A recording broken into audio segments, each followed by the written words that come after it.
야, 우리 아까 이야기했던 그 애플카, 그죠? 애플카가 이제 진짜 자동차를 만들어서 나온다면 그 시대는 어떤 시대가 될까? 이게 궁금해. 그러면 이제 모든 비즈니스와 산업 기반이 다 스톱됐잖아요. 근데 그때 이유가 뭘 결정했냐면 어차피 지금 안 된다. 그래서 이참에 모든 재원을 모아서 우리가 하려고 했던 거.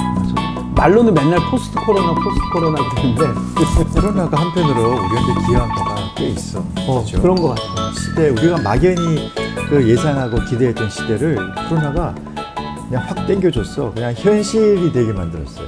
그런 게 많아. 맞아. 그리고 우리 지난 시간에 이야기했던 네. 욕망의 문제 예. 좀 두 가지 측면에서 정리를 한번 해보십시다. 네, 오늘 네. 이동현 교수님 안 오셨네. 네, 오늘은 이제 저희끼리 해야 됩니다. 네. 그래서 교수님. 네, 마무리해야죠, 뭐 저희끼리. 교수님, 그 얘기를 또 밝히고 가야지. 교수님이랑 셋이서 한 번 찍었는데 너무 우리가 얘기를 산으로 가가지고 편집이 안 돼요. 편집이 안 돼가지고 도저히 그걸 담을 이 내용을 넣어야 돼. 그래 이동현 교수님이 이해를 해주실 테니까.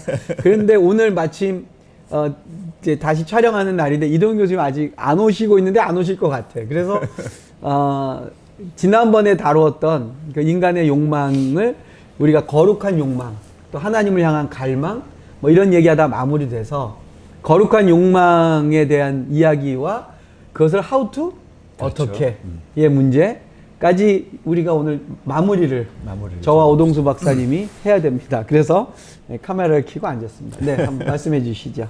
네. 두 가지. 결국 이거죠. 예, 그렇죠. 거룩한 욕망과 어떻게 거룩한 욕망을 실현할 것인가. 실현할 것인가. 우리 네. 삶에 적용할 것인가 이거죠. 이게 진짜 이 시대에 사는 우리한테 그러니까 크리스찬들한테는 정말 절실하게 요구되는 것 같아요. 근데 꼭 우리 시대뿐만 아니라 전 시대 이 거룩한 욕망과 바른 실천이 요구되지 않았던 시대가 있었는가? 없죠. 사실은 본질인 것 같아요. 이해할 수 있을 오 박사님이 생각하시는 조금 더 네. 깊이 있고 좀 좁게 우리가 정리해서 좀 생각한다면 욕구와 욕망으로 다시 한번 쪼개서 보자는 거죠. 욕구와 욕망으로. 네. 욕구는 그냥 우리가 뭔가가 부족하기 때문에 느끼는 결핍이 욕구입니다. 그리고 그거는 어떻게 보면 자연스러운 거죠. 너무나 자연스러워. 배가 고프고, 그렇죠. 졸립고, 네. 네. 네. 그렇죠. 이런 것들은 욕구죠. 욕구죠. 그거는 안 하면 안 되지 또. 안 하면 안 되지. 안 하면 우리 죽어. 그럼 이 욕구 자체로는 아무 문제가 없는 거라. 그렇죠.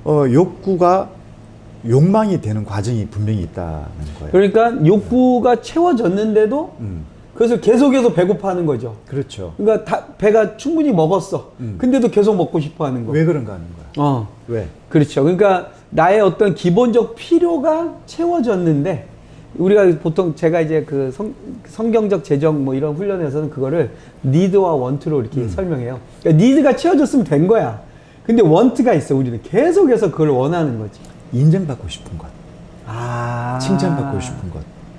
내 존재를 드러내고 싶은 것이죠. 우선은 주변 사람들에게? 그렇죠. 그래서 그 욕망은 결국 타인에게 의지되어 있는 거라. 타인에서 부딪혀 나오는 거라는 거죠. 어떻게 보면 그거는 소유로 풀어질 수 있는 게 아닌데 아니잖아요.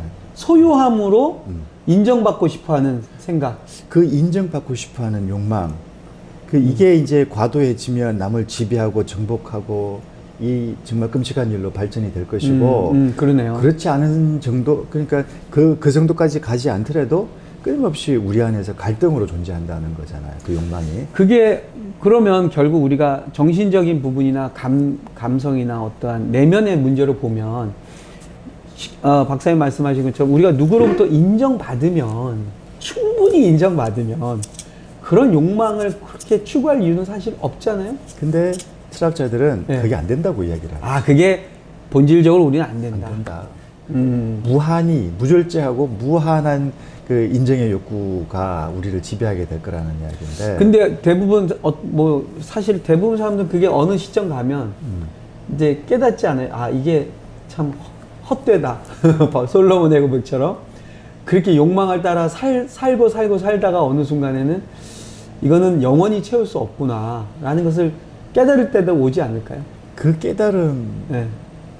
그 깨달음을 가지고 자, 그래서 내가 인정받고자 하는 내 기본적인 이런 욕망들의 방향을 바르게 틀어주는 것. 그걸 그 방향을 하나님 쪽으로 돌리면 그렇죠. 신에게로 돌린다든지. 거룩한 욕망이. 그게 이제 되지 거룩한 않을까. 욕망. 자, 신에게서 인정받는다는 것은 곧 무엇일까를 고민해 보게 될 거고요. 하나님이 나를 칭찬해 준다는 것이 뭐 물질적으로 내가 부자가 되게 한다거나 막 엄청난 권력을 갖게 한다거나 이런 것이라면 그건 잘못된 신앙이죠. 성경도 안 읽어보고 그냥 자기 욕망에 비추어서 하나님을 만들어낸 것이니까 우상숭배지 그것이. 가짜신을 만들어낸 것이 그렇죠. 자기를 반영시키는. 그렇죠. 근데 그것이 아니라 참 하나님, 참 신의 뜻을 내가 바르게 이해해서 그 뜻으로 내 욕망을 삼으려고 한다면 그 뜻을 실현시키는 것으로 내 욕망을 삼으려고 한다면 달라지지 않겠어요? 이제 그것을 교부들이 이야기하고 지금 우리가 이야기하려고 하는 거룩한 욕망이 아닐까. 거룩한 욕망. 결국은 우리가 신으로부터 인정을 받는다든지 아니면 하나님을 향한 그 갈망이 방향성을 제대로 이제 잡아 나간다면 지금까지 우리 인류가 또는 우리 인간이라는 존재가 추구하던 욕망과는 굉장히 다른 형태겠네요. 그리고 그러면 이제 우리 개인의 욕망을 이루는 방식과 하나님을 향한 그 갈망을 이루는 방식은 다를 거 아니에요. 그렇겠죠. 거기서 이제 그러면 어떻게 해야 그게 이제 how to가 나오는 그렇죠. 것 같아요. 어떻게 해야 이 거룩한 욕망을 우리가 채워지고 거기서 그야말로 내 생의 의미를 찾을 수 있을까 하는 것이. 우리가 하나님의 뜻을 사실 좀 잘못 이해하고 있는 부분이 있는 것 같아요. 네. 그 잘못을 이제 구약 시대의 이스라엘이 율법으로 하나님의 뜻을 실현하려고 했던 그들의 삶에서 한번 찾아볼 수 있지 않을까 싶어요. 그러니까 율법을 실현시키는 것으로 내가 하나님의 뜻을 이루었다라고 생각하는 것. 그런데 그 율법적인 삶을 살아가는 것이 그 하나님의 뜻을 실천하는 것이 아니고, 이제 만일에 그 하나님의 뜻을 실천하는 것이 아니고, 그 율법적 행위를 통해서 사람들로부터 다시 또 욕망의 도구로 그렇죠. 율법조차도 네. 그런 행위, 그런 삶을 삶으로 해서 사람들로부터 저 사람은 거룩한 사람, 하나님의 사람, 그런 심지어 신에게서 인정받고 칭찬받으려고 하는 이런 삶을 산다고 하면 과연 그것이 이제 바른 율법적 삶일까? 그런데 이제 그렇다면 그걸 우리한테 한번 비추어서 생각해 볼 수 있지 않겠습니까? 그렇죠. 저도 이제 제가 연초에 제가 이제 섬기는 뭐 단체나 아니면 저희 교회에서 설교를 여호수아 1장 가지고 했거든요. 근데 여호수아서 1장이 결국에는 또 율법 얘기가 나오더라고요. 여호수아한테도 너희에게 준 율법을 지켜 좌로나 우로나 치우치지 말고 행하라. 근데 결국에 그 율법이라는 게 보면은 하나님의 백성으로서 약속의 땅에서 살아가야 될 매뉴얼이라고 전 이해했어요. 근데 그 매뉴얼은 결국에는 내 욕망을 채우는 매뉴얼이 아니잖아요. 그렇죠. 네, 하나님 우리에게 주신 소명이고 부르심을 채워가는 좋은 표준 지침서라고 그럴까? 근데 그거를 오용했다거나 아니면은 오해해서 적용한 거겠지. 그렇죠? 오해한 것 중에서 가장 중요한 부분이 여전히 우리도 지금 혼란스러워하고 있는 부분이 하나님은 자 성경에 율법의 메인 종 또 율법에서 자유로워진 자유인이라는 표현들 개념들이 계속 나오잖아요. 네네. 그러니까 그 율법의 메인 종을 만들려고 하는 것이 아니라 자유인을 만들려고 하는 것이에요. 그렇죠, 맞아요. 네. 그래서 애굽에서 자유를 주셨잖아요. 그러니까 하나님은 계속해서 자유인을 이야기하시는 그러니까 거예요. 율법의 본래 기본 정신은 우리를 자유인으로 살아가기 위한 그렇죠. 하나님과 대면해 있는 자유로운 자유인이잖아요. 그죠? 그러면 어떤 태도로 하나님의 뜻을 알고 실천해야 하는가? 이제 이 문제를 바르게 이해해야 될 것 같아요. 근데 의외로 보면 자유인으로 사는 게 어려워요. 우리는 어떤 속박에 사는 게 익숙해. 그게 편하거든 사실은. 왜냐면 시키는 대로 하면 그렇지. 되거든. 뭐 내가 책임질 거 없잖아. 저는 그거 같아요. 자유인으로 살아간다는 건 책임을 져야 되거든. 맞아요. 근데 노예로 살면 책임질 이유가 없어. 그렇지. 그러니까 자유가 좋은 건 아는데 자유와 함께 주어지는 책임의 부분은 또 싫은 거야. 맞아. 그래서 자꾸 종으로 살고 싶은가 봐. 맞아. 이게 목사의 말씀에서 지금 내가 나도 나 자신을 한번 되돌아보게 되는데 정말 내가 내 삶의 주인으로 살았던가, 내 삶에 대한 무한한 책임을 끝까지 지면서 창의적으로 생각하고 골치 아픈 일이거든 사실 이게. 그냥 주일날 교회 가라 하면 교회 가면 되는 거고. 그렇죠. 시키는 대로만 하면 되니까. 얼마나 좋아요.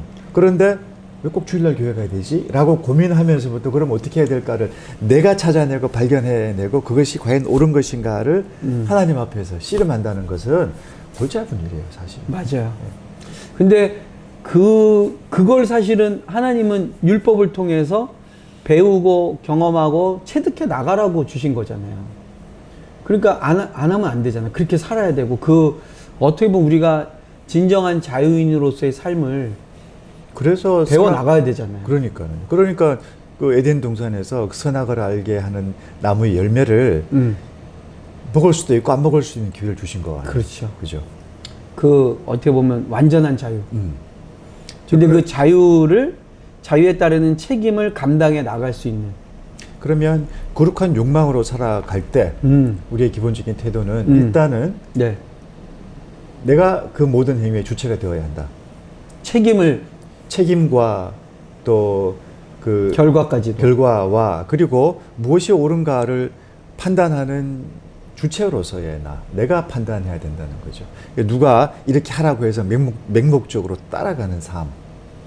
그러니까 이제 오로지 그러니까 목사님의 가르침을 우리가 존중하고 목사님의 그 가르침으로 도움을 받는 것은 마땅한 일이에요. 그죠?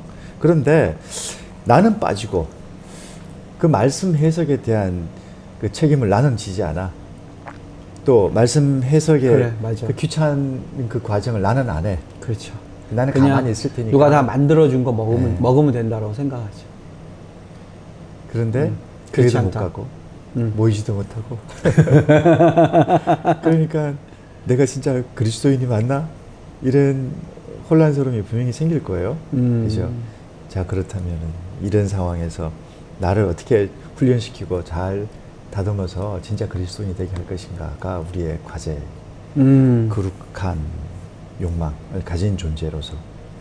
사실은 뭐 저희가 이런 영상을 만드는 것도 우리가 답을 가지고 있다라는 의미라기보다는 오히려 저희는 이 영상을 보시는 분들에게 질문을 던지는 의미잖아요. 그죠? 네. 예, 저희가 뭐 이게 맞아요. 이렇게 하세요. 저렇게 하세요라는 의미보다는 이런 생각을 해보면 어떻겠습니까? 저런 것에 대해서 우리는 이런 고민을 한번 해봐야 되지 않겠습니까? 이런 차원이기 때문에 역시 하나님의 거룩함을 따라가기 위한 가장 어떻게 보면 진정한 주님이 주신 그 자유의 삶을 살기 위한 방법이 무엇일까에 대해서 추구해가는 과정, 여정을 우리가 지금 소개하는 거니까요. 오 박사님이 생각하실 때 하우투에서 이제 좀 구체적으로 지금까지 우리가 익숙했던 방법 말고 다른 방법이 있다면 뭐가 있을까 한번 좀 구체적이고 실천적인 거 한두 가지 좀 제시를 해주시면 이거는 오 박사님의 관점이다라고 여러분들도 이해하시고. 예. 성경을 좀 더 깊이 읽어야 될 것 같아요. 네.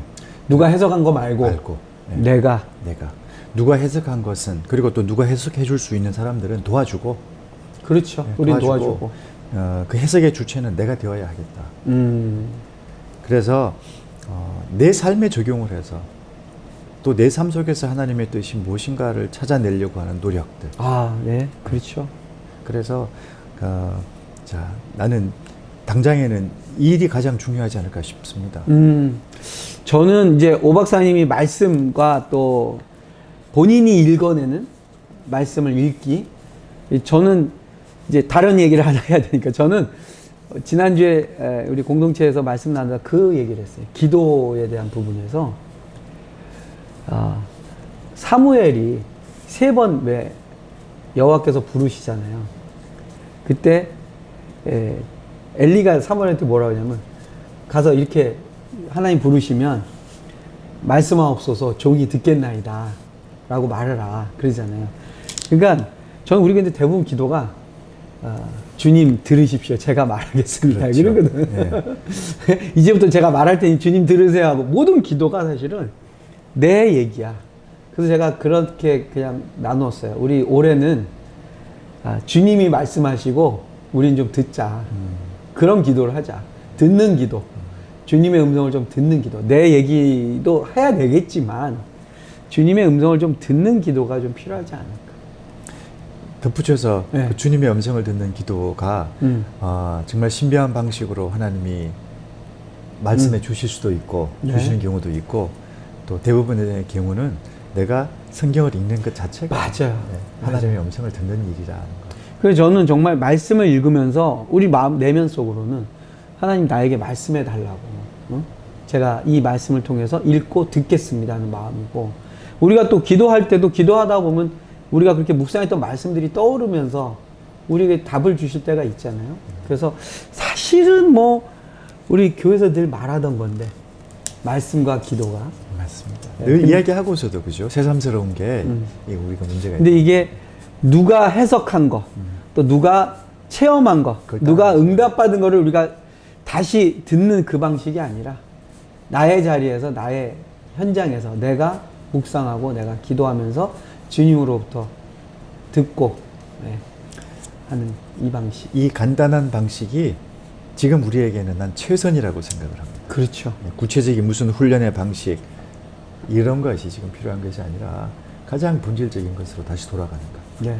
그런 의미에서 광고 겸 홍보를 한다면 오동수 박사님이 바이블 라이프로 매일 짧은 하나님의 말씀과 묵상할 수 있는 잔잔한 음악과 함께 영상을 올려주시니까 같이 들으시면서 보시면서 좀 묵상하고, 그죠? 그리고 주님의 음성을 듣는 기도를 좀 우리가 하고 그러면 좋을 것 같습니다. 네. 오늘은 이렇게 네. 간단하게 네. 거룩한 욕망을 우리가 추구하는 아주 전통적이지만 또 우리가 코로나 시대에 새롭게 도전하고 경험해 봐야 될 훈련의 방식에 대해서 한번 나눠봤습니다. 네. 목사님 다음 시간에는 네. 기도를 어떻게 할까? 기도에 대해서 네, 이야기하죠. 또 기도에 대해서 또 어마어마한 또 수많은 믿음의 이 조상들로부터 나오는, 그리고 교부부터 시작해서 이 기독교 전통의 수많은 기도에 대한 책이 있고요. 제가 작년에 재밌게 하나 본 건 작년이죠. 루터의 기도라고 그 우리 한국의 루터교회 중앙 루터교회 최주호 목사님이 번역하셨어요. 그 루터의 기도라는 책이 너무 재밌게 봤어요. 나도 찾아봐야겠다. 네. 네. 루터가 심지어 뭘 가지고 기도하냐면 루터가 변비가 너무 심해가지고 예. 하나님 변비를 고쳐주세요 하는 기도가 있더라고요. 되게 구체적이야. 근데 자기의 그 변비로 인한 고통을 아주 절절하게 거기 기록해놨어요. 그러면 그 책은 루터가 자신의 기도를 다 옮겨놓은 옮겨놓은 거를 모았어요. 모아서 여기저기에 있는 기도문들을 최주훈 목사님이 이렇게, 그분이 모았는지 아니 누가 모아서 모은 책을 번역하신, 어쨌든 루터의 기도라는 책을 제가 가지고서 감명 깊게 봤습니다. 네, 다음 주에는 그러면 이제 기도에 대해서 한번 또 이야기를 나눠볼게요. 저는 그 동방교회 네. 감독이 쓴 기도에 관한 책을 하나 좋습니다. 읽고 있습니다. 네, 그럼 우리 다음 주에는 기도와 관련된 이야기를 또 이어가도록 하겠습니다. 네.